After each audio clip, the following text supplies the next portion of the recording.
Raffi Ahmad umumkan batal naik haji tahun ini. Presenter kondang Raffi Ahmad mengumumkan batal naik haji bersama keluarganya tahun ini. Sebelumnya, Raffi mengungkap rencananya menunaikan ibadah haji tahun ini bersama sang istri Nagita Slavina, sang ibu Emi Konita, dan mertuanya Rieta Amelia. "Enggak jadi, pergi haji," kata Raffi Ahmad ketika ditemui di kawasan Mampang Perapatan, Jakarta Selatan, Selasa, tanggal 13 Juni tahun 2023.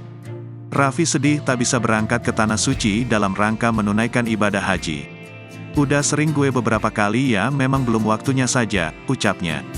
Raffi tak mau memaksakan untuk berangkat haji jika memang ia bersama keluarga belum siap. Namun, Raffi Ahmad berharap tahun depan ia bisa mendapatkan kesempatan untuk menjalankan ibadah haji ke Tanah Suci. "Jadi intinya belum waktunya saja, kita umrah beberapa kali. Ya anggap aja belum waktunya.